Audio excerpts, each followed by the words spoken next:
Milton's a growing community and fast, obviously from a residential standpoint.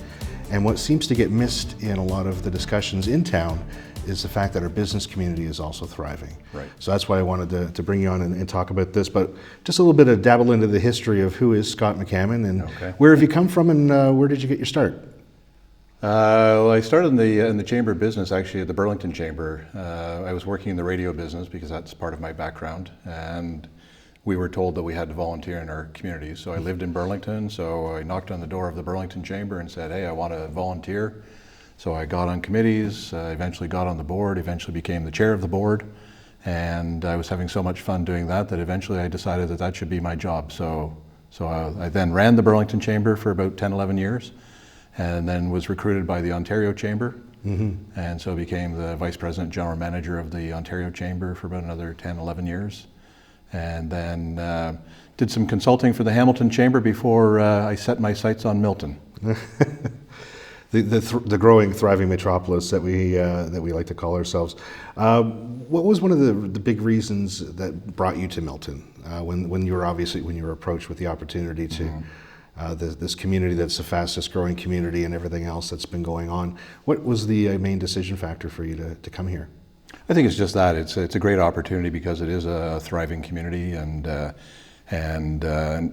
even though the business community is still relatively small, it's still a very engaged business community, and so there are lots of opportunities to help the local companies and lots of opportunities to look at what's going to happen down the road in terms of growing Milton. Well, like I said at the beginning, is that Milton is experiencing its big growth in the residential side, and it's also growing in the business side, and one of the things that I hear from small businesses obviously are some challenges in doing that, and one is having the inventory of places to open up their business, which is what we're working on, Dairy Green, and we've had the industrial park.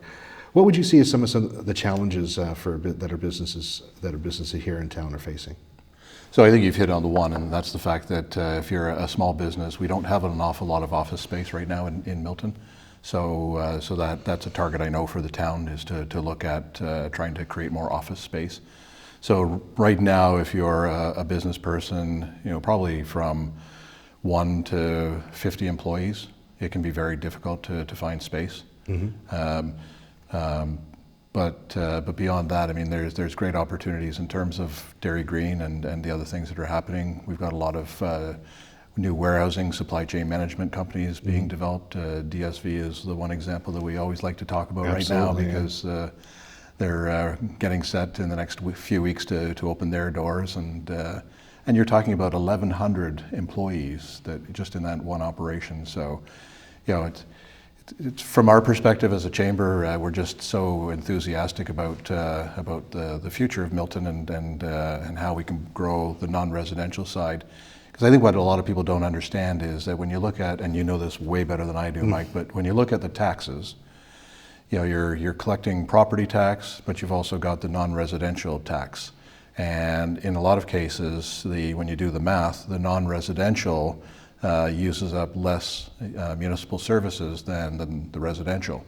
So you want to maintain a good ratio between the residential and the non-residential. I think we're getting a little bit out of whack right now. It's too much residential because of the explosive growth. So the challenge now is to make sure that we increase that assessment from non-res. Yeah, because as you mentioned, when you pay your property taxes every year, you're paying for things like, from a regional standpoint, you're paying for your waste management cleanup, you're paying at the town level for your roads and your parks. Those services aren't really used at the business level. So you're saying that basically you're saying that the business owner or the business taxpayer pays a little bit more than their fair share, and it reduces that impact on the residential tax base. We've had a couple of years where we've had some higher than normal increases that we've been trying to avoid, but that's a lot of the reason is because of that non-residential growth that you were talking about. Yeah, so I should thank you at this point, because as chair of the budget committee, I know that it's really challenging for you as the chair, but for the town and council generally to try and look at that balance with taxation. You want to maintain the level of service, that the people have grown to expect, or the new people coming into Milton, expect because of what they've had in other communities. But it can be difficult because you don't want, a 20% tax increase. No, and again, that's one of the reasons, and I'm glad that, for those who don't know, you actually spoke at our budget meeting, bringing up a couple of different items for the last number of years, and one of them was the Steeles Avenue bus. And for those who don't know, this is a proposed bus line that's going to go along Steeles to help service our business community, as well as provide a connection to other areas of potential growth, like the Toronto Premium Outlets is located in Halton Hills. Right. If I had the mayor of Halton Hills here, he'd be making sure that I said that it was the Toronto Premium Outlets in Halton Hills. But there are some challenges getting there, and I know that you've been a big advocate for that Steeles Avenue bus. Do you have an idea, let people know of what the process is, or where we stand right now in moving forward with the Steeles? Sure. So when we talk to the business community, especially the mid to large size employers, the number one challenge is finding employees. And it's partly because, for a lot of the companies, they're looking for truck drivers, forklift operators, people to work in the warehouse. And because of the housing prices in Milton, a lot of those people can't afford to live here. So what we're looking at is where is that pool of talent? And a lot of it is right on our doorstep in Mississauga. So when we look at it, there is a GO connection, a GO bus that goes between Mississauga and Milton, but that's not enough. So what we've been talking to the town about for probably the last year and a half is this notion of a Steeles bus, a town bus that will go from the Milton GO station, essentially probably along Thompson and then along Steeles to connect up with the Lisgar GO station, to have that two-way traffic. Because as you're saying, we have a lot of Milton people that work at Toronto Premium Outlets, that may work at some of the facilities along Steeles, whether it's QRC or Metri or Kraft Heinz, and they can't get there with public transit. So some of the people from Milton will be using the buses to go to other destinations, but we also want to make sure that we're bringing people from Mississauga to the Milton supply chain companies. Right. So where we're at is, we lobbied the town. The town was going through its the transit master plan review. So that was probably a year in the making. We presented to some of the committee meetings. We had some of our member companies present just to talk about the challenges, but the opportunity that the Steeles bus could create. The consultant that the town was using said that there could be as many as 3,000 people a day using that Steeles bus. You would know this too. No empty buses there, that's the thing. No empty buses, That's not an empty bus. No, I mean, the average bus in Milton, I think, has about 50 to 100 people a day riding. Primarily students and also people going to the GO stations. So if we have a bus that has 3,000 a day, that's pretty good. Even if you downgrade that and say, it may only be 500 people a day, it's still 10 times more. Yeah. So comes back to budget constraints. So, as much as we're lobbying for the Steeles bus, we also recognize that the town has to be able to afford it. And some of the revenue will come from the fare box, but some may have to be subsidized by the town of Milton, town of Halton Hills, perhaps even the city of Mississauga. So I presented at council and talked about the urgency, the urgent need for the Steeles bus.